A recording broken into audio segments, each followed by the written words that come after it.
Eh bien, bonjour tout le monde. C'est un grand plaisir de vous avoir pour le premier téléséminaire des IREM de la rentrée 2022. Donc, on est en octobre 2022 et nous accueillons aujourd'hui Elisabeth Montoya Delgadillo de l'Université catholique pontificale de Valparaiso, au Chili. Et elle va nous parler d'une approche entre modélisation mathématique et travail interdisciplinaire, éclipse solaire et éclipse lunaire, donc qui a à voir avec de l'astronomie. Pourquoi nous avons Jean Fernandez, par exemple. Eh bien donc, Elisabeth, c'est à toi. Vous voulez bien, s'il vous plaît, couper vos caméras pour laisser la place à Elisabeth. Merci pour l'invitation, surtout à Bernadette, que j'ai bien appréciée. Donc, l'invitation vraiment m'a touchée. Et à Christiane aussi pour tout le travail qu'elle fait pour le séminaire. J'espère que mon français va bien pour la compréhension. Et je vais commencer à présenter. Si ça écoute bien, tu me dis voilà, voilà, et normalement, c'est là.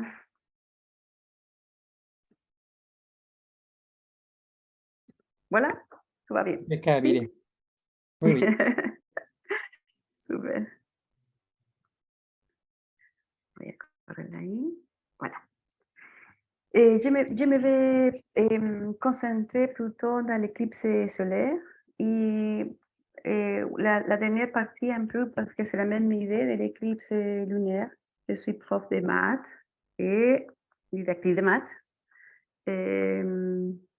Hop, et je me présentais avec une situation avec mes étudiantes et a commencé à étudier beaucoup ça et je remercie aussi à Emmanuel de l'Université Paris-Cité, à l'équipe de Maha et Asia qui me fait aussi réfléchir des choses à cause de mon travail dans la dernière séjour qui a été à Paris, de moi.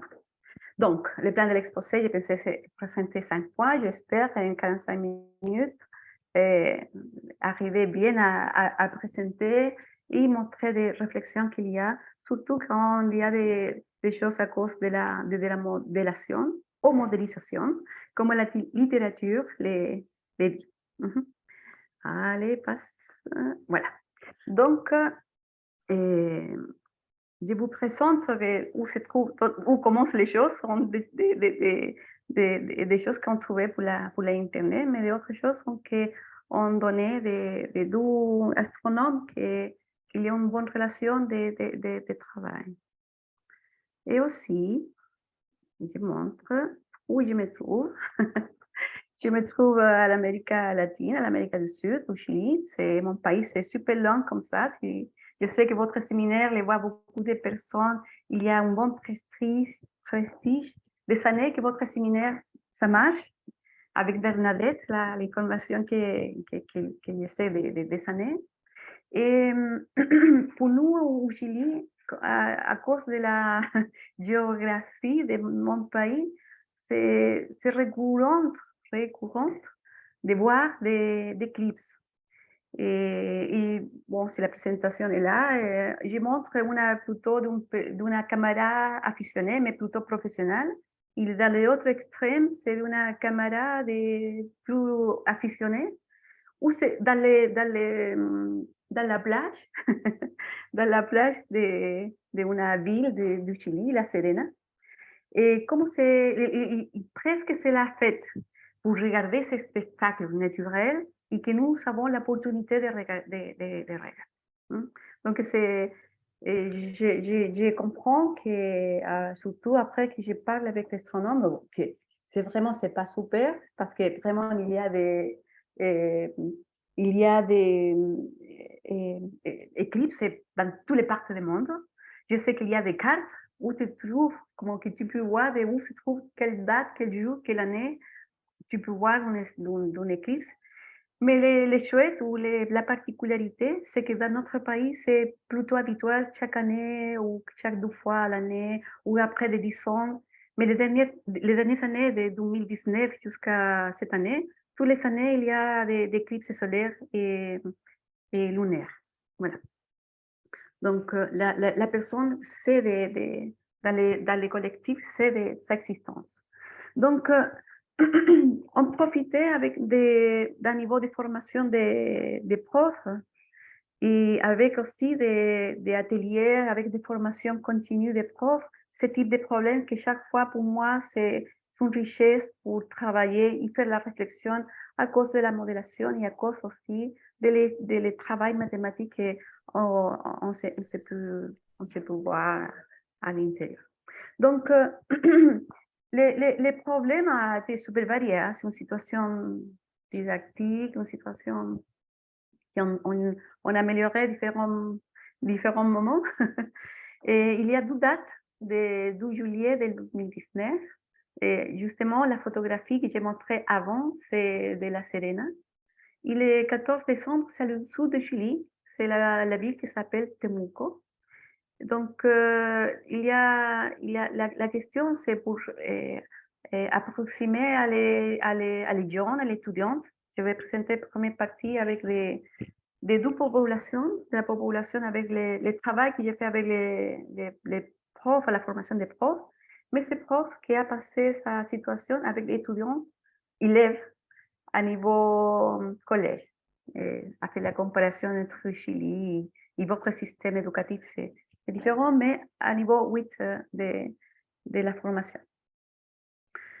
Donc, on utilise un software, un programme qui s'appelle Stellarium, que après, je sais que c'est bien connu pour les personnes qui sont les profs de physique. Oui. Normalement, j'espère que c'est peut voir. Sinon, on change immédiatement. J'essaie. Ça doit voir. Tu me dis, Christian, si c'est voit? Oui, il faut que maintenant que tu partages ton écran. Et je partage l'écran avec Stellarium. C'est Il faut correct? recommencer, non? Il faut recommencer. Il faut arrêter le partage et recommencer le partage. Donc, je ne partage pas encore, non? Non. Non. Maintenant? Non. Je commence nouveau, si se voit, sinon, rapidement, je vais changer. Maintenant? Oui, maintenant, oui. Super. Donc, ce Merci. logiciel, ce livre, si tu veux utiliser ça marche bien. Bon, les profs de physique, c'est comme GeoGebra pour nous. Hein, j'ai compris que pour moi, c'était, oh, c'est chouette, parce que peut essayer ou simuler une éclipse. Et c'est un software livre qu'on le trouve dans l'Internet et que tu peux utiliser la ville où tu étais et aussi la date que, hop, la date c'est le 13/02. Voilà. On se voit, Christian, non? Oui. Comment ça simule la situation? C'est le soleil. Toc, toc, toc, toc, toc, toc. Voilà. Et c'est pour voir, et voilà. Et tu peux donner de différentes dates, différents pays, différentes villes pour montrer les étudiants. Et on commençait avec les gens élèves de niveau collège, où se trouve j'étais dans la moitié des pays longs, j'étais à Valparaiso, et sa situation a été à le sud du Chili. Donc, Excuse-moi, je me permets d'intervenir. Nous avons observé l'éclipse quand le jour s'est éteint, n'est-ce pas? C'est ça? justement, on était simulé exactement les jours, la date, l'heure qu'a passé l'éclipse. Voilà.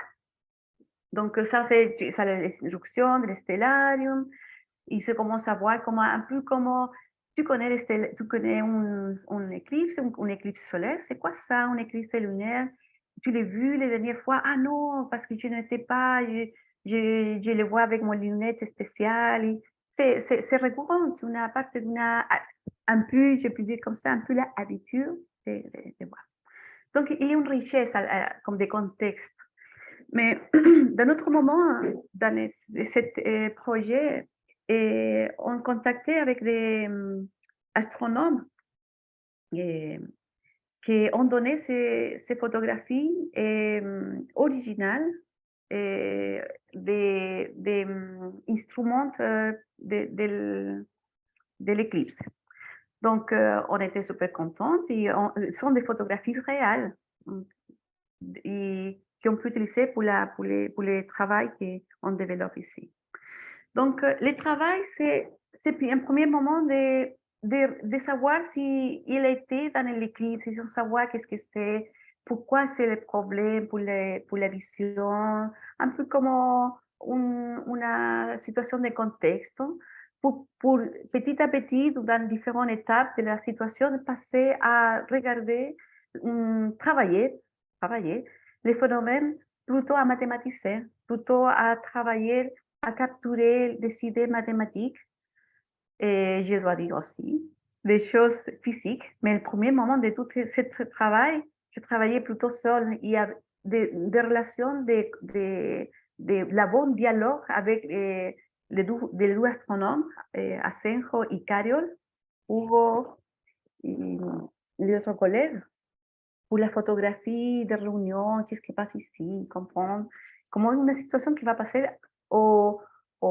l'école basique, à l'école, comment ça s'appelle ici, l'école collège, à niveau collège.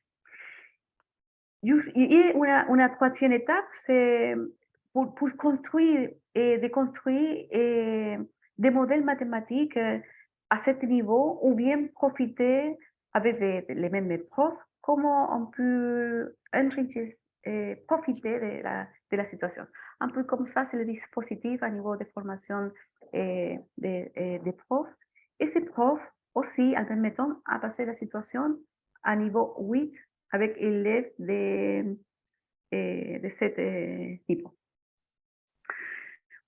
D'un autre moment, j'ai passé aussi un dispositif avec des profs qui sont en formation, en atelier, pour voir qu'est-ce qui passe dans ce problème, et aussi comment les conséquences ou comment profiter les savoirs et des choses mathématiques qu'il y a à l'intérieur. C'est un peu comme ça les deux travaux que j'ai fait à niveau un peu parallèle. Pour voir, par exemple, on attend que l'étudiant passe pour niveau crayon ou stylo.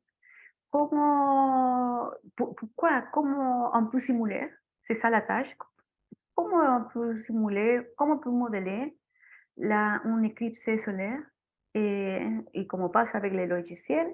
On commence à voir, il y a de petit à petit, pardon, commencer à travailler ou être émergé la circonférence, les chiffres et des éléments importants à niveau de qu'il y a à l'intérieur comme como des choses, par exemple, une construction qu'il y a à l'intérieur pour voir où se trouve ces éclipses. Une éclipse qui est endurée, mais l'éclipse n'était pas endurée. Mais le logiciel commence à voir et la situation même, on commençait à travailler petit à petit un raisonnement plutôt pour la visualisation iconique, les dessins de construction et aussi, bon, les définitions qu'il y a pour faire ces constructions avec les théorèmes qu'à l'intérieur d'un triangle, la circonférence circonscrite d'une circonférence. J'espère que c'est compréhensible jusqu'à le moment. Mais les productions de l'élève, c'est l'élève de 8 niveaux, pour nous, c'est de 12, 13 ans. Et donc, c'est une situation, hein, et on commence petit à petit à travailler avec eux, comment on les fait, qu'est-ce qui passe avec ces photographies, comment on peut voir. Et les photographies sont réelles. On peut commencer à approximer, à dessiner l'éclipse, par exemple, comment s'il y a des questions que les profs, j'ai parlé des profs, mais c'est les profs stagiaires avec ses élèves, oui, plutôt comme une transition. Pour faire à main levée, après commencer différentes stratégies jusqu'à faire la construction qu'on attend, attend une bonne construction. Mais c'est intéressant aussi que, par exemple, la production de G3, c'est un groupe de travail de 2 personnes. On fait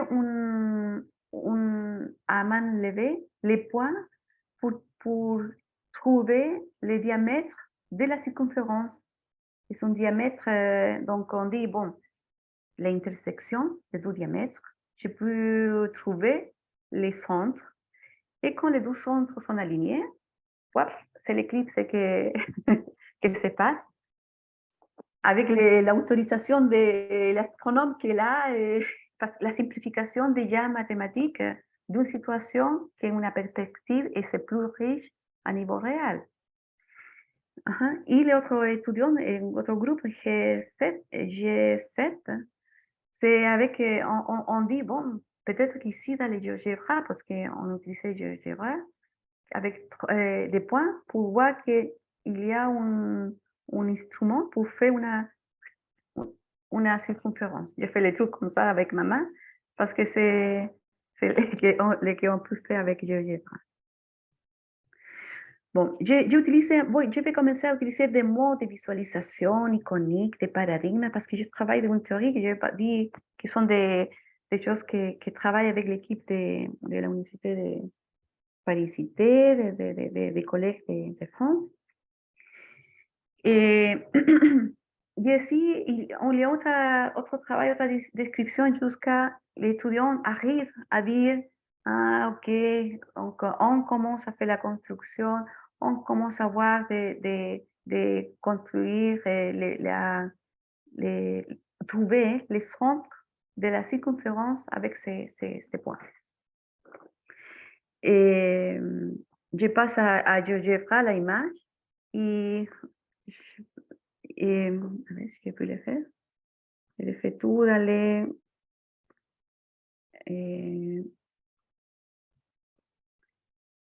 on va voir si rapidement je me change d'écran et compartir.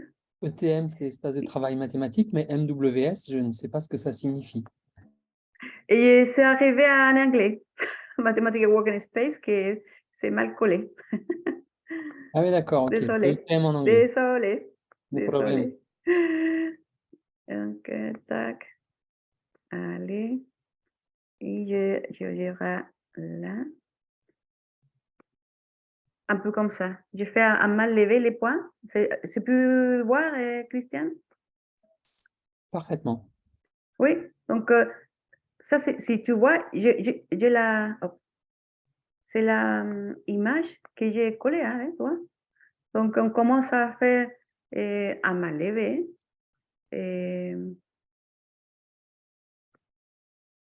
Un point ici.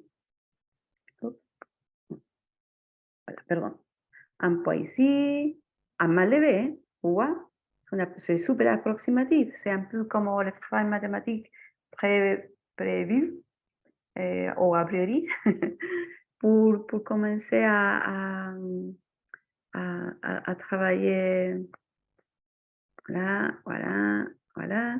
Médiatrice, et on peut trouver les centres et de la circonférence. Voilà. Donc ça, c'est l'idée et que j'ai fait la construction. C'est la photo. Bon, c'est la photographie que oui, tu l'as pu importer, c'est la photographie réelle de l'éclipse et on commence à travailler avec la GeoGebra et faire des discussions avec les étudiants.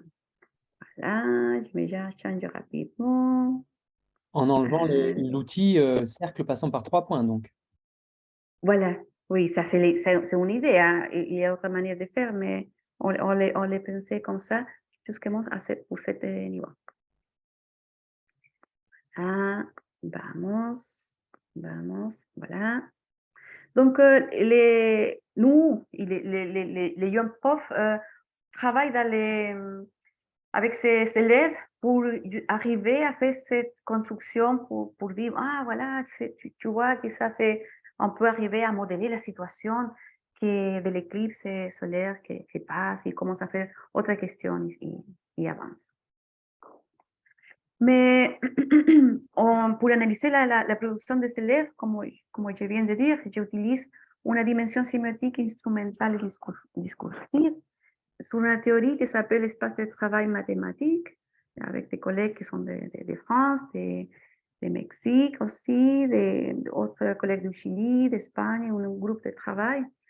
Et il y a un modèle cette dimension, peut-être que le connaît ou ne le connaît pas, mais je commence à voir des choses sémiotiques, instrumentales, et des choses qui passent dans cette production mathématique. Mais c'est pas les choses de la modélisation, mais c'est la partie de travail que se fait avec les GeoGebra, si on utilise un registre, quel dessin on fait, et on commence à discuter et analyser des choses à grosso modo, donc on peut sortir des mots comme ça, et il y a des poids, désolé, sorti en cognitive plane, sorti en anglais, pardon.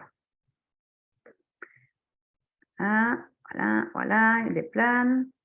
Seulement pour une idée, pour dire que je travaille avec la partie théorique, avec ça. Il y a différents types d'espaces. Et dans ce travail que j'ai montré de production d'élèves, on dit que c'est un espace de travail mathématique personnel avec une dimension sémiotique, des signes, avec un logiciel dans ce cas, donc il y a une partie instrumentale et qui relation de propriétés, de définition, de cercles, de points, de médiatisme, et des choses mathématiques, donc c'est la partie discursive. C'est comment que pour montrer un peu les modèles que je travaille. Mais dans cette situation, en même temps, il y a des choses qui sont gravitantes, importantes, ou bien que une direction dans la réponse de l'étudiant. Par exemple, le rôle de la simulation dans cette tâche. Parce que dans notre histoire, même moi, que j'habite ici, que pour moi, avec mon collectif, je connais des clips, je sais qu'est-ce que c'est, je les vois, l'habitude de voir, même dans ma ville. Et, et on passait pour une simulation, pour un logiciel qui s'appelle Stellarium, mais déjà on peut regarder que déjà la situation 3D se travaille en dimension 2D. Qu'on peut intentionner la situation pour dire que le soleil, c'est comme une circonférence, mais il y a une projection quand même, non? Une projection de travail.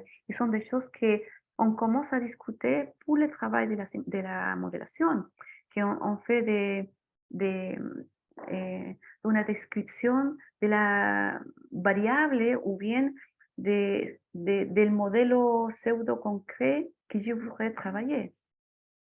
En même temps qu'on travaille, et surtout une discussion trop intéressante pour moi avec les astronomes et aussi avec Manuel, de que la trajectoire de les astros, de le soleil, de la lune, des autres astros, c'est pas une trajectoire linéaire, une trajectoire en curvature. On le savait, mais à niveau plutôt local, on peut regarder un peu la linéarité, mais ça, c'est pour profiter, discuter bien avec un prof de physique ici pour l'apprentissage, pour travailler. Non? Donc, jusqu'à où, non? Jusqu'à où mathématiser, jusqu'à où travailler les processus cognitifs de l'étudiant, pour quelle notion mathématique on va travailler, quel type de questions. Donc la situation commence à être bien riche et se commence à élargir, non? Les choses à faire. Mais quand on travaille avec les profs et l'atelier ou la formation avec des profs en service, Et même après, avec les gens, les profs qui sont à la formation initiale encore, les stagiaires, on commence à comprendre que les mots de la modélisation mathématique, c'est complexe. On parle, j'ai utilisé le mot contexte de l'éducation, on peut dire contexte de l'enseignement. C'est pas la modélisation professionnelle, c'est une modélisation qui a été dans la salle de classe pour travailler avec notre collègue, notre travail d'un physique, un prof de physique, ou bien dans ce contexte qu'on utilisait pour la modélisation mathématique. On peut voir que, bon, ok, j'ai un objectif d'enseignement ou bien une perspective de modélisation. Il y a des signes, il y a un logiciel qui m'a encausé, me donné des pistes. Comment travailler ça entre les mondes extrématiques, mathématiques et mathématiques. Donc, quand on commence à discuter ça, c'est autre partie de la discussion. C'est quoi la modélisation? C'est quoi les modèles? Il y a un domaine, tout domaine. Qu'est-ce qui passe quand il y a une relation avec autre discipline? On se dit que la modélisation mathématique, c'est l'espace, on peut profiter un bon espace pour travailler avec une autre discipline. Mais la modélisation comme ça, tous les personnes qui travaillent dans cette euh, recherche, on peut dire que c'est clé la reconnaissance qu'il y a un problème, un problème à résoudre. Non? Différentes perspectives, différents groupes d'équipes de chercheurs et aussi une discussion vive, ouverte, que cette relation entre la réalité extra-mathématique, on va trouver toujours la discussion si le problème c'est la réalité ou non, c'est un problème pseudo-concret de la réalité, c'est un problème extra-mathématique ou non. Il y a des grosses discussions dans la littérature. Oui? Donc, peut-être ou que les profs, que, un prof qui voudrait faire même ces problèmes, on les peut faire, hein, mais être conscient vraiment que toujours c'est les mêmes discussions et bien. Et dans la modélisation mathématique aussi, même il y a différentes perspectives, il y a différents modèles théoriques, comment aborder la modélisation mathématique. Mais en même temps, on commence à regarder perspective et ça et arrive de la main pour dire que c'est la modélisation mathématique finalement. Et, et je profite de montrer 3, mais dans ce tableau, il y a 7 qui sont des travaux de Blomhoff de l'année 2019. Après l'année 2015, 16, c'est Kaiser, le groupe de Kaiser que on voit d'autres points de vue. Par exemple, le moins éducationnel, c'est pour l'enseignement ou bien l'enseignement des maths ou l'enseignement de la modélisation. Donc, des fois, il y a discussion s'ils sont dans une même perspective. Et on peut être plus ou moins d'accord avec ces tableaux, résumé, bien sûr. Mais dans la recherche, on commence à voir qu'on se peut dire, ah, écoute, je me sens plutôt attachée entre la cognitive et la postémologie, mais comme tout, il y a des choses didactiques, des maths, ils ne sont pas séparés. Il y a des, tu peux dire, bon, écoute, c'est pas facile de distinguer entre l'épistémologique et la cognitive. Et des fois, quand j'ai fait mon travail, je me trouve dans cette 3 perspectives. Et pourquoi c'est intéressant pour un prof qui travaille avec ses étudiants à lycée, par exemple? Parce que des fois, on doit travailler une tâche, un problème, et des fois, les problèmes, c'est plutôt l'intérêt de la modélisation, c'est plutôt pour l'individu, pour les processus cognitifs. Ou bien des fois, c'est la habilité de faire la modélisation, des processus en général, de comprendre les problèmes, des variables, de la richesse d'une compréhension autour de ça. Ou bien c'est quelque chose de maths, quel aspect à mathématiciser, on doit travailler dans ce problème. Donc, je me donnais compte que même dans mon travail, je me déplace des fois dans une autre perspective qui donne une intentionnalité comme chercheur et aussi comme un prof. Bon, les profs ne doivent pas connaître cette,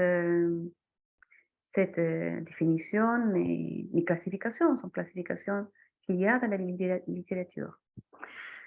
Et et en même temps, si on prend sur une perspective, on peut penser aussi qu'il y a modèle de réel et modèle qui arrive de la modèle mathématique. Et on commence à voir qu'il y a des définitions à l'intérieur de ça. Et des définitions qui ne sont pas si faciles. C'est pas mon idée faire une simplification naïve parce que le travail ici, c'est dur. Les chercheurs commencent à dire, c'est quoi un modèle? C'est quoi un modèle mathématique ici? C'est quoi le modèle réel finalement? Et, que j'ai travaillé dans la deuxième partie, c'est plutôt que j'ai plutôt travaillé, mais on peut dire aussi qu'il y a une base théorique du travail d'Henri pour les modèles en général, pas modèle réel ni mathématique, modèle. Et Israël plutôt pour l'idée des modèles mathématiques. Le premier, Henri travaille sur la probabilité, mais on peut voir dans la littérature que sont des personnages récurrents, chercheurs récurrents, que les auteurs commencent à dire ça. J'utilisais aussi la citation de Ivan Breviski et Charlotte Douet, qui sont de l'équipe del DAR, de l'Université de Paris. Non, de Strasbourg, pardon, je ne dis pas bien. Charlotte travaille en Strasbourg maintenant. Et on fait un travail bien précis, riche sur les modèles réels. On ouvre une fenêtre pour comprendre dans un processus de modélisation qu'est-ce que se trouve dans un modèle réel. Donc, bon, on peut être discuté, on peut être d'accord ou pas dans ma précision des modèles mathématiques, qui c'est une partie d'une théorie mathématique, et que pour moi, c'est important que ce n'est pas une représentation seulement de la réalité. Et aussi qu'on peut être le modèle mathématique peut être aussi un travail à l'intérieur d'une intramathématique. Donc, émerge un modèle mathématique. Ça, c'est l'idée. Et l'autre problème que je vais passer plutôt seulement pour montrer l'idée plutôt générale, c'est l'éclipse lunaire, mais avec les mêmes principes. On trouve ces photographies, on les travaille à GeoGebra, mais on commence à faire des méditions.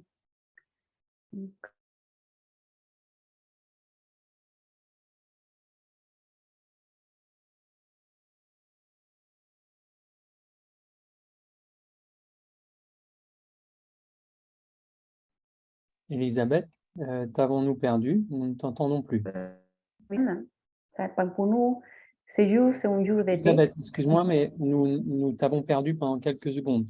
Peux-tu reprendre depuis Oui, la discussion de l'éclipse lunaire? Voilà. ok. Pour les discussions de l'éclipse lunaire que je vous ai présentées ici, c'est plutôt général parce que c'est un peu la même idée de travailler avec la photographie officielle. En fait, mes équipes ont trouvé ces photographies, on les téléchargeait de la NASA. On les trouvait, en plus, ce sont des choses qui sont ouvertes. Et les principes, c'est les mêmes. Hein? Et aujourd'hui aussi, les vents de Jean-Pierre, c'est une période d'été pour nous. Nous sommes changés à vous. Et après une éclipse lunaire.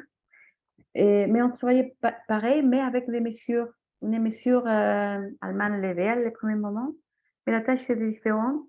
Et cette activité, je l'ai passée seulement avec, pas seulement, je l'ai passée avec atelier des profs dans un atelier qui travaillent. Et les principes, ou l'idée, pardon, l'idée ici, c'est fait la détermination d'un rayon. Il fait plutôt une comparaison avec les rayons que donne la Union internationale d'astronomie. Et tout ça, c'est même en compétence de travail. J'ai travaillé avec les astronomes qui m'ont donné, on travaillait sur des articles qu'il y a des informations comme ça, et avec les profs pour faire une sensibilisation, c'est ça l'objectif de l'activité, d'obtenir, calculer cette valeur, que c'est les rayons lunaires de la, de la Terre ou de la Lune. Mais on dit, mais comment tu vas calculer ça? Pour un astronome ou pour un prof de physique, peut-être que c'est super facile. Mais on commence à faire des choses avec pareil, avec les GeoGebra, avec la photographie, faire des calculs de cette relation. Je vais montrer que des mesures que se trouvent finalement, pardon, je vais bien revenir à l'autre diapo, avec une projection, nouveau. Et on peut calculer une chose trop sophistiquée avec une bonne approximation avec le théorème de Thalès. Et quand j'ai trouvé une mathématique trop élémentaire, comment on peut vraiment on peut calculer avec avec un théorème utilisé dans l'école. Pour nous, c'est à la fin aussi, les premières années de lycée et à la fin de la comment ça s'appelle, début, bon, les niveaux pour nous, c'est le niveau 8, niveau 8 et 9, et c'est la fin de l'école basique pour nous, et les premières années de lycée. Donc, ces rayons de la Terre, Earth, del Soleil et de la ombre de la Lune. Donc, comment faire une projection, et ce type de dimensions sont comment ça fait des calculs de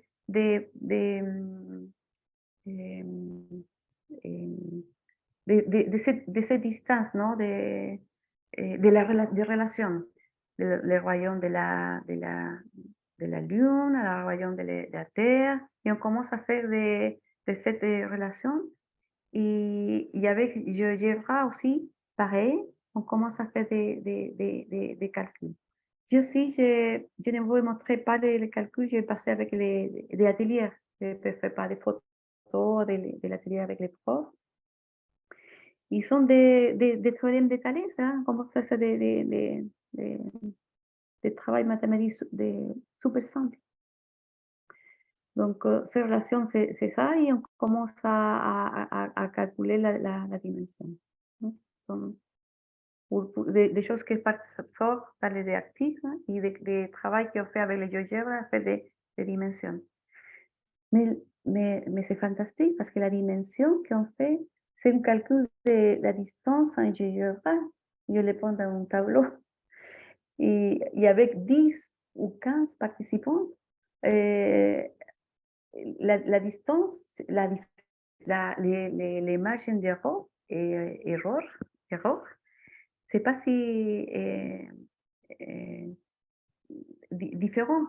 Mais attends, la distance ou l'erreur à ce type réel, c'est monstrueux. C'est à niveau professionnel ou à niveau de l'astronomie, c'est autre chose. On dit, ah, regarde, 0,63 9, et pour moi, mais on donnait autre numéro mais à niveau astronomie, c'est une dimension brutale. Et pour comprendre que ce sont des choses différentes, qu'entre le travail mathématique et le travail des astronomes ou des physiciens pour l'enseignement de la physique. Donc, avec une autre idée de cet autre problème, parce que c'est un peu les mêmes principes, je vais préciser quelques idées qui ont passé dans cette situation. Que, bon, pour nous, c'est la chance, parce que ça tire l'attention à niveau national, international, parce que l'éclipse, c'est un phénomène naturel. Et nous avons la chance ici que c'est plus voir, les étudiants les connaissent. Mais sinon, j'ai passé ce problème avec des collègues qui jamais ont vu à l'étranger, jamais ont vu un éclipse. Mais avec les stellariums, on peut simuler la situation.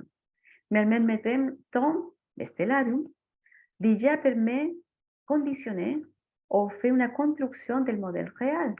Parce que c'est le passage de 3D à 2D, c'est évident de voir comment ces phénomènes naturels se peuvent voir dans une simulation dans cette logiciel. Et la taille, la dimension de la Lune, du Soleil, de la Terre, ça n'a rien à voir avec la simplification mathématique. On fait comme que c'est une projection en 2D, comme si la Lune, pardon, le Soleil et la Lune sont pareils en taille, comme les mêmes radios. Et non, mais c'est ce moment de faire une discussion riche pour le travail de modélisation et aussi avec la richesse d'une physicienne ou d'autres astronomes, que ça a été dans mon cas. Et dans un moment, je dis, oh, écoute, je ne savais pas si c'est le meilleur ou pas, si le soleil, ce n'est pas une circonférence. Mais peut-être c'est une bonne forme de modeler ça. Mais la discussion, c'est une autre, c'est que les phénomènes astronomiques sont plus complexes, c'est plus riche aussi en même temps. La trajectoire, par exemple. Mais la trajectoire plutôt globale ou bien une trajectoire locale, parce qu'on peut penser qu'une trajectoire locale, c'est une ligne, et on peut penser que l'alignation des deux centres, des deux circonférences, on peut faire justement quand c'est produit l'éclipse. Mais c'est bien faux la situation, non? C'est une très brutale simplification. Mais les dialogues interdisciplinaires, les dialogues avec pour moi, avec les deux collègues astronomes, ou bien aussi avec Emmanuel, a été trop riche pour comprendre la richesse qu'il y a à l'intérieur dans ce type de problème. Et la difficulté pour un prof au lycée, que les programmes curriculaires, on dit, on travaille la modélisation, et on fait des fois des problèmes, des solving problems qui ne sont pas des problèmes justement de modélisation. Ou bien, je l'ai trouvé, c'est un travail interdisciplinaire ou un travail de modélisation mathématique. Mais ça dépend maintenant pour moi de l'objectif de l'enseignement ou l'objectif des chercheurs qu'il y a à l'intérieur de ce travail. Et autre point que je prends ici, c'est la différente perspective de modélisation. C'est un prof au lycée ne peut pas savoir exactement ce que les différentes perspectives théoriques il y a, différents modèles, mais la même méthode ouvre une fenêtre pour comprendre des différents points de vue de recherche ou des problèmes qui arrivent à une école, un lycée, un curriculum, ou une discussion avec une autre collègue. Tu peux être pas ou non d'accord avec sa classification. C'est pas A ou B, mais donne une idée de ce qui passe avec ce monde de la modélisation mathématique. Et pour dernier moment, il convient demander quel modèle ou jusqu'à où mathématiciens ou jusqu'à où tu voudrais travailler avec la physique pour l'enseignement interdisciplinaire ou bien l'enseignement des maths avec ce travail de modélisation. Ce sont des questions fondamentales pour moi, pour préciser ce type de travail de formation ou de projet de recherche. C'est une photo réelle de l'Est du Chili, de la ville de Temuco, où s'est passé l'éclipse. Donc, merci pour l'invitation. Je suis ici pour votre question et réflexion avec vous. Merci. Merci beaucoup, Elisabeth. Une très, très belle photo avec des splendides alias. Oui. Très, très joli. Donc, y a-t-il des questions, s'il vous plaît? Je vois que JPG a mis son microphone. Si vous voulez, vous pouvez prendre le microphone, si vous voulez, si vous avez des questions. Est-ce que je peux poser une question? Vas-y, Jean. Elisabeth, merci beaucoup. C'était vraiment intéressant. Ah, merci. J'aimerais vous dire qu'il y a une chose qui me passionne dans ces exemples, que j'y crois beaucoup, c'est en fait utiliser des données réelles, des observations qui peuvent donner vraiment des résultats importants avec une mathématique qui n'est pas, comment on peut dire, très compliquée. Donc, ça, c'est très intéressant dans le sens que, par exemple, je me rappelle l'expérience d'Eratosthène avec le rayon de la Terre. C'est aussi avec une mathématique très simple, si je peux dire, mais qui donne vraiment des résultats très importants. Et là, c'est le rayon de la Lune, par exemple. Des choses qui sont des objets qui sont tellement distants, on ne peut pas mesurer directement, si je peux dire. Et donc, ce genre d'exemple, je le trouve vraiment, vraiment intéressant. Ma question, c'est, avez-vous des autres exemples que vous pourriez ou que vous pouvez partager rapidement, à part ce genre d'exemple avec la Lune et le Soleil? Maintenant, la Lune, c'est le centre de mon attention, l'éclipse lunaire, parce que j'ai passé plutôt le travail avec les profs, mais mon idée, c'est de travailler, et ça marchait bien, j'ai profité des choses à améliorer pour la discussion, parce que pourquoi calculer les rayons de la Lune si tu les trouves dans Google, tu les trouves dans Internet, pourquoi? Donc, j'étais comme ça, mais quand on commençait à discuter avec mon équipe, et on passait avec des profs qui travaillent au lycée, qui travaillent dans la classe, et chercheurs aussi, on commençait à délimiter et nettoyer des variables riches pour dire, écoute, avec mon stylo, j'ai pu calculer une mesure inaccessible. Mais bon, c'est le travail de Thalès. Mais le travail de Thalès, c'était dans le curriculum, mais ok. Mais non, je suis dans mon cours de classe, mon cours avec mon copain, et j'ai pu calculer le royaume comme un astronome. Je le dis un peu exagéré, hein? J'ai fait mais les, c'est ça qui est sorti, de montrer la beauté du travail mathématique et la beauté de comment les physiciens ont fait des choses simples. Parce que c'est un article professionnel que j'ai étudié avec les astronomes pour calculer les rayons est sur le rayon à la ombre de la Lune égale, c'est Thalès. Oui, c'est calcule comme ça. C'est ancien, Elisabeth, ça date pas de moi, c'est ancien, del siècle, Oui, mais c'est génial, même méthode. Donc, maintenant, j'étudie beaucoup pour préciser les choses et passer à l'école, au lycée, parce que l'astronome aussi m'a montré l'importance de ce type de choses que se passent dans les cours des profs de physique, mais pas trop intégré avec un prof de maths et avec une situation de modélisation, de voir que ça marche, ça ne marche pas, à ton stellaire dans la marche, c'est GeoGebra, on va faire des dimensions à main levée, des poids. C'est plutôt comme ça. C'est plutôt comme ça. Autre problème de modélisation que j'ai, c'est plutôt utiliser un bon exportateur du vin. Donc, j'ai profité d'autres Super. types de Merci beaucoup. problèmes. Mais c'est autre. Ok. Merci. Voilà. Très bien. Très bien. Merci beaucoup. Merci Merci pour Elisabeth, votre merci Jean pour cette question. Moi personnellement, j'ai participé à un super atelier. Bon, c'était pour des élèves, des étudiants même un peu plus avancés, puisqu'ils ils étaient en fin de lycée, début université. C'était à propos de l'analème. C'est-à-dire, donc on repère, on prend l'heure réelle et tous les midis, par exemple, on repère où est le soleil.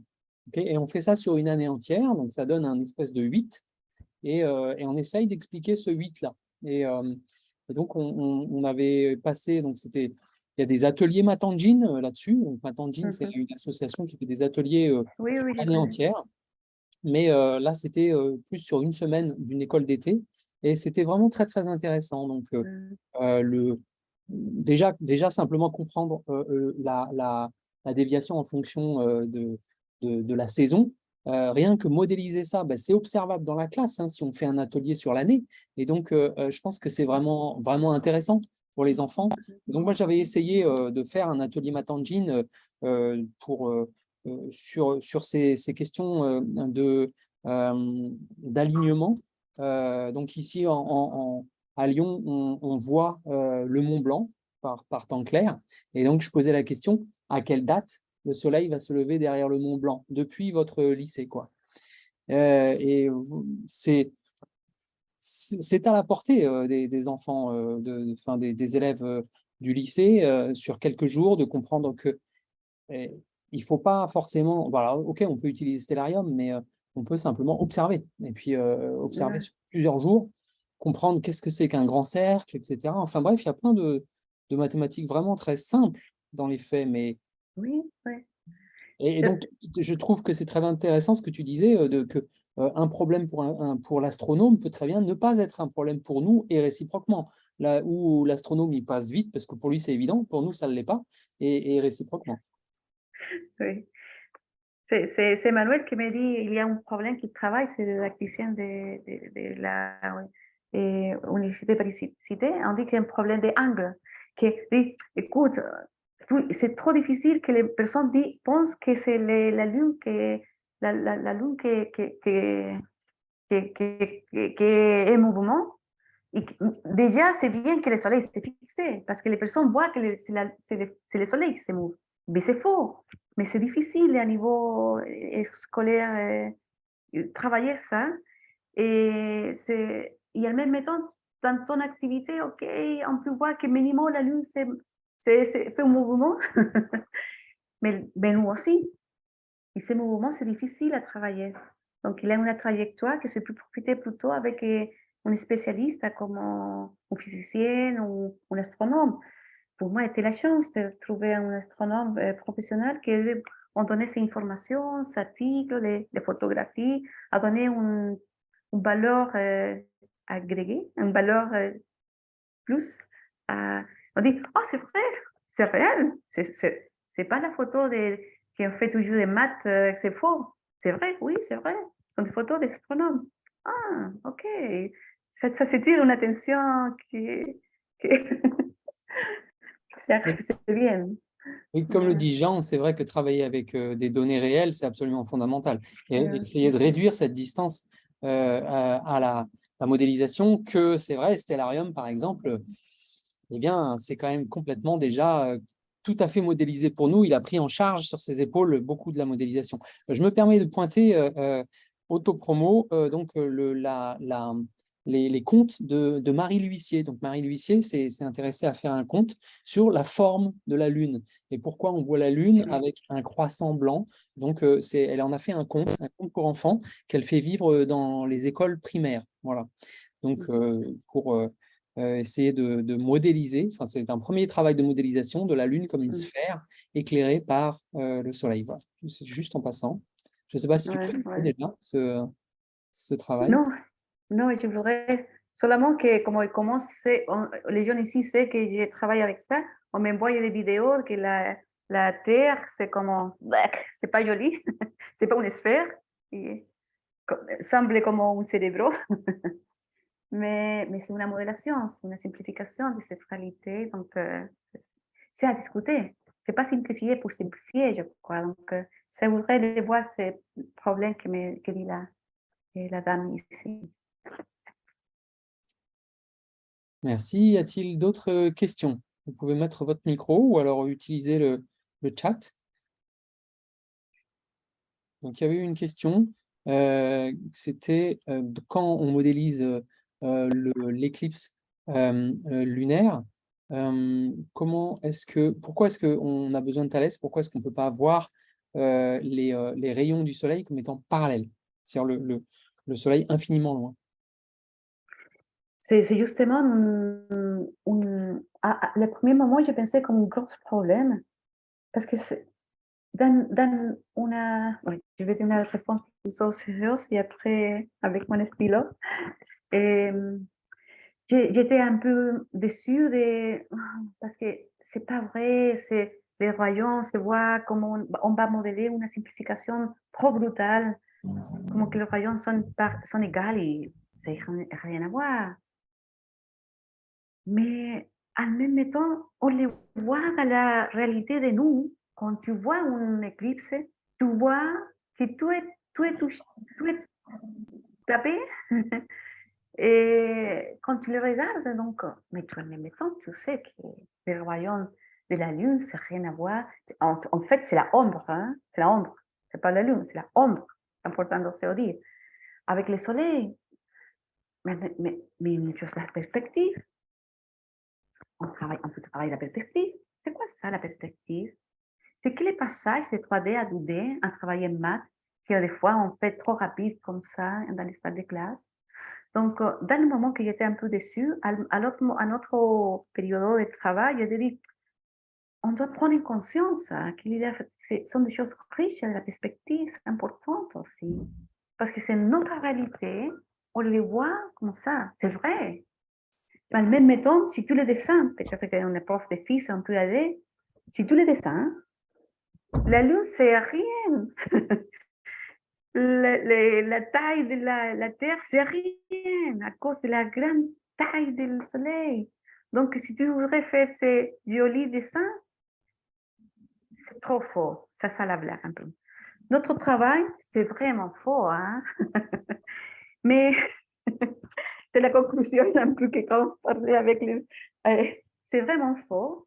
Mais en même temps, pourquoi on être conscient que c'est faux à cause d'un objectif et pour trouver une solution, pour comprendre des choses, pour enrichir les connaissances, l'enseignement? Mais ok, c'est faux. C'est que le rayon, on y va à travailler avec ça. Donc maintenant, je le dis plutôt comme ça, positif. Mais finalement, il y a pour ça que c'est important aussi de préciser une perspective de cognitive et d'éducation de la modélisation. C'est pour enseigner quelque chose dans la salle de classe. C'est pas la modélisation professionnelle, mais pas si trop distante, hein? Parce qu'il y a des théorèmes ou des propriétés des physiciennes qui sont des calculs de simples avec des mathématiques simples. Voilà, j'espère de donner une appréciation. Merci. Donc, une question de Janine Trockenwald. Y a-t-il d'autres domaines que la géométrie pris en compte en tant que tel dans l'analyse didactique? Tu peux peut-être parler, Jannick. Oui, ma question, c'est juste de savoir si, en faisant ces expérimentations, on a remarqué que ça apportait aussi des choses du côté du calcul. Et si c'est le cas, est-ce qu'il y a l'idée éventuelle de mettre aussi en jeu un autre domaine au niveau de l'ETM, un autre ETM spécifique? Oui. Merci pour la question, Yannick, et merci, et enchanté de te voir. Le travail de la Lune, ça commence un peu de faire des calculs simples de Thalès, c'est vrai. Il y a une partie comme ça. Mais c'est facile d'arriver rapidement avec un peu comme arithmétique ou numérique, je ne sais pas comment dire, parce que tu es expert en ça, trouver toutes les mesures de les personnes, des données, toutes les mesures. Et après, le travail est comme ça. Hein. Après, tu fais promedio, la média des promedios de toutes les données. Et c'est arrive plutôt des choses statistiques. Ou bien, on peut dire comment faire une sensibilité à l'erreur. Et ça, une aperture de travail que je n'ai pas bien profité, mais je sais parce que je commence à voir comment être sensible à l'erreur. Oui, c'est peut-être que tu es plus experte, mais vraiment, c'est une transition, c'est un changement de domaine. C'est une partie avec pour calculer des choses avec les thalès, et rapidement, tu passes à les statistiques ou une sensibilité d'erreur. Dans ce problème, hein, dans ce problème. Parce que des fois, il y a des choses que j'ai une machine de vin, et la machine, finalement, tu peux faire une optimisation et arrive rapidement à un problème de dérivation. Même si tu as un travail de fonction simple et travailler dans ton domaine. Mais dans ce problème, je crois qu'il y a une opportunité Ah, d'ouvrir ça. d'accord, merci. Oui, j'avais pas immédiatement pensé aux statistiques, je pensais plus à du calcul de base, mais effectivement, oui, on fait des mesures, on fait des relevés, on a des données, effectivement, effectivement. Il doit y avoir une belle interaction aussi, peut-être à creuser à ce niveau-là. Oui. Merci beaucoup, Elisabeth, Non, merci. et content également de te revoir. Oui, je vois. Sonia Ben-Nejma pose la question de l'intérêt de la géométrie projective et de son enseignement pour mieux comprendre la modélisation de certains phénomènes physiques. Chaque fois que je travaille avec une autre équipe, un autre groupe, ça commence à voir la richesse des problèmes. Et si je suis honnête, dans une première partie, ça a commencé bien. Quelle notion mathématique on voudrait être émergée, que les étudiants comprennent. Il y a un objectif comme chercheur, mais chaque fois, on prend en compte, nous sommes conscients, on prend en compte la richesse de la situation. Il travaillait la géométrie projective, par exemple, bien sûr, dans un autre niveau. Peut-être qu'à un niveau 8, plutôt on dit en LTM, plutôt en paradigme 1, mais on peut dire un niveau général plutôt plus naïf, mais dans notre niveau de lycée, on peut travailler, ou bien dans une licence de maths, on peut travailler plutôt fin, et avec des précisions. Mais je n'ai pas les faits, mais je sais bien sûr que dans cette modélisation, arrive rapidement à la géométrie projective. Et surtout, c'est l'importance du logiciel Stellarium, qui déjà modèle la réalité. Et dans le travail des collègues de Charlotte, par exemple, on dit déjà fait la place sur un pseudo-concret, de penser déjà que ces problèmes que j'ai le chilien, il est à la tête, c'est dans les plans. Donc, déjà, c'est comme modèle, la modélisation. Le logiciel, c'est un rôle pas menor. Bien sûr, la simulation, elle La simulation. beaucoup de choses en charge. Une question de Jean-Baptiste Lagrange qui pose la question de l'équilibre mathématique et autres disciplines. Est-ce que ça ne tire pas trop du côté des maths? Y a-t-il un travail en astronomie?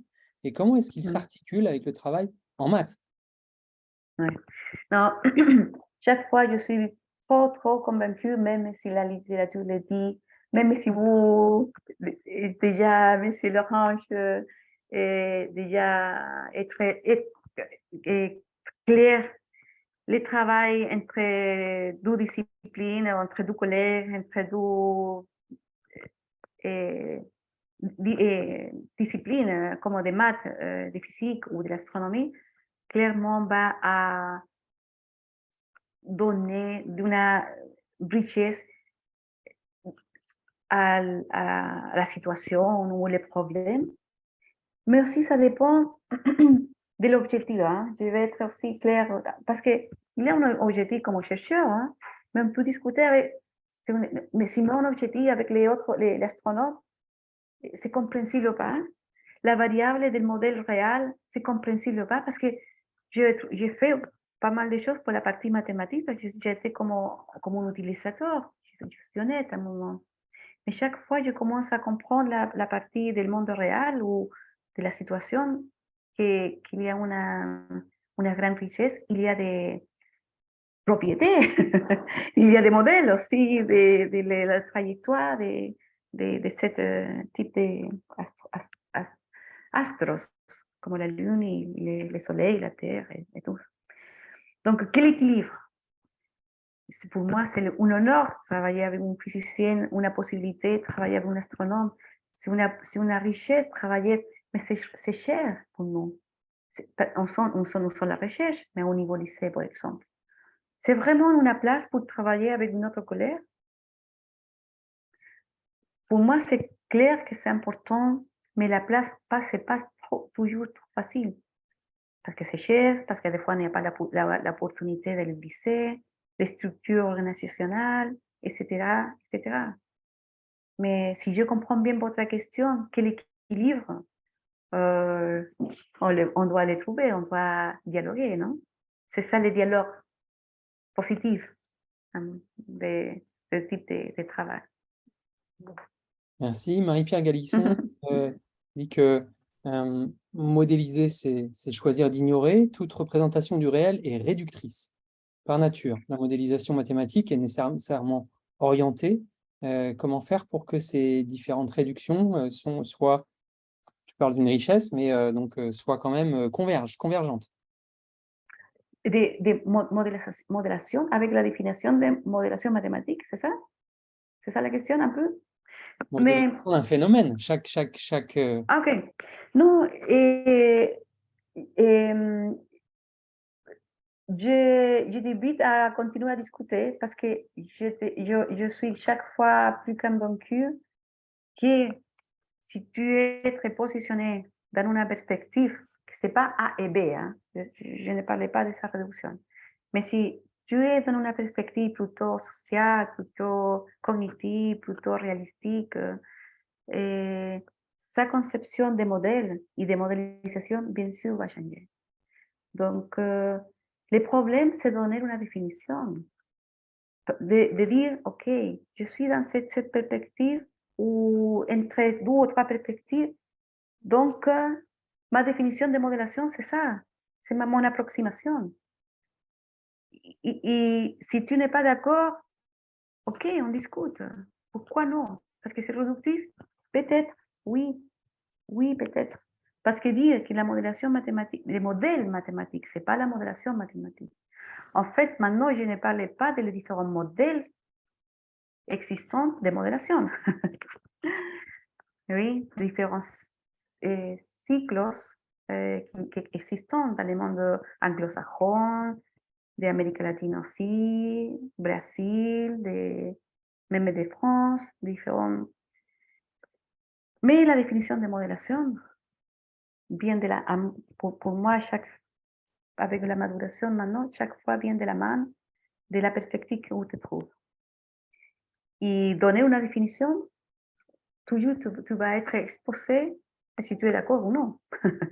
Mais si on discute, si nous sommes dans la même ligne de travail, peut-être tu te dis, c'est trop brutal la définition que tu donnes, non, ben ok, mon modèle mathématique ou la modélisation, c'est pas seulement ces choses du réel al mathématique, c'est plus complexe que ça, on peut discuter. Donc, je t'invite à me dire dans quelle perspective tu es pour discuter dans le même niveau de canal de conversation. C'est important. Des fois, il y a des personnes qui sont plutôt plus sociales ou réalistiques, ou plutôt que sont cibles, sont clés de travail, c'est l'habilité. ¿Sí? Habilidad, on dit bien en français, je crois. L'habilité de le faire, comprendre les problèmes, les variables, trouver une solution, mais un peu pas les cibles, c'est pas les maths, c'est pas la physique, c'est autre chose. Donc, je crois que donc, mais je suis pas problème de la critique, hein. C'est notre travail.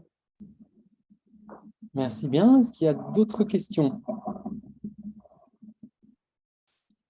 Alors, Jean-Baptiste qui dit juste un commentaire. La simulation, c'est un espace de dialogue entre disciplines. Mais il faudrait une simulation plus ouverte, où les principes et les variables soient plus visibles. C'est bonne question. Et, dans un moment, dans mon travail, dans les modèles que j'ai fait, les mots modèles, peut-être c'est pas les bons, hein, modèle de modélisation. Parce que les logiciels Stellarium, c'est pas un logiciel de maths, clairement. Mais les profs de physique les connaissent. On peut dire que c'est un logiciel qui se livre, ouvert pour voir, j'avais écrit dans notre diapo pour faire l'explication de qu'est-ce que c'est Stellarium. Mais je ne peux pas dire que c'est un logiciel que je peux faire des choses de maths. Et GeoGebra, c'est un logiciel qui est reconnu pour faire des choses de maths. Donc, dans un moment, je pensais que c'est un deux logiciels qui simula, fait des simulations dans le monde mathématique, et l'autre fait une simulation dans le monde réel. Je l'ai pensé un moment comme ça. Mais peut être una visión simplificada, simple de comment tu utilises le logiciel. Parce que c'est justement le logiciel, finalement, c'est la place pour faire une simulation. Et ça dépend de ce que tu fais avec la question des détails ou les problèmes avec la personne ou la personne qui va travailler la modélisation. Donc, des fois, je les vois comme séparés. Et des fois, je les vois comme une simulation, comme une interface entre deux mondes, entre deux disciplines. C'est difficile de dire une réponse en général. J'ai une étudiante qui travaillait plutôt pour la formation d'ingénieur. On utilisait un logiciel qui fait des modélisations, mais finalement fait une structure métallique. Oui, je veux dire, c'est une interface entre maths et la discipline de l'ingénieur. Mais je le vois comme une interface dans ce moment, mais c'est précis, parce que ça utilise des maths et en même temps, ça utilise des choses de l'ingénierie. Donc, mais c'est l'arrange. Des fois, le logiciel, je le vois comme qui fait des simulations et qui fait une intermédiaire entre deux disciplines. Et des fois, je le vois plutôt attaché à une et plus à la autre, comme dans ce moment stellaire, on était plus attaché à le monde réel et le GeoGebra était plutôt attaché à le monde mathématique. C'est brutal, cette division. Mais c'est une réponse que je pose. Ok, Mais c'est pas facile, hein? C'est pas facile. merci. C'est pas facile, effectivement. Y a-t-il une dernière question?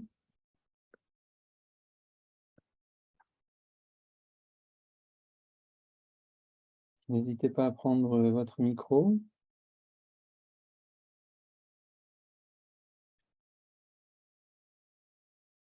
Ok, mais s'il n'y en a pas, eh bien, je vais remercier beaucoup Elisabeth pour Et je me joins à ces remerciements. Très bien, vas-y. Je t'en prie, Bernadette. Non, mais un grand merci, mais je n'ai pas bénéficié de tout par impossibilité. Voilà, impossibilité. Voilà, mais merci beaucoup, Elisabeth. C'était dangereux de ne pas te voir apparaître. Mais nous aurons l'occasion d'en reparler. Oui, bien sûr. Par exemple, oui, sur Internet. Et merci beaucoup à tous les participants et participantes. Et donc, on se retrouve eh bien, en novembre je ne sais pas exactement qui ce sera, mais bon, ce Ce sera sera comment à côté de l'Algérie.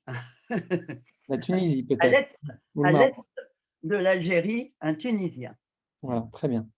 Ok, donc j'aurais dû travailler mes fiches avant, je suis désolé pour ça. Eh bien, Et donc, nous n'avons pas encore son résumé. C'est titre, pour ça que je n'insiste pas pour l'instant. très bien, Oui, il Donc, s'agit de Taoufik Charada, en fait. Oui, c'est ça. Il s'agit de Taoufik Charada qui nous parlera notamment de l'ATSM en Tunisie, quoi, de l'association des professeurs de mathématiques en Tunisie et des différentes relations qu'il entretient avec d'autres associations. Voilà. Très bien. Donc, rendez-vous début novembre pour une discussion autour de l'association tunisienne des... alors, TSM, c'est quoi déjà? Des enseignants de mathématiques ou de didacticiens mathématiques? Je ne sais plus. Enfin bon, une très intéressante association tunisienne. Eh bien, au revoir. Donc, je dois quitter l'enregistrement.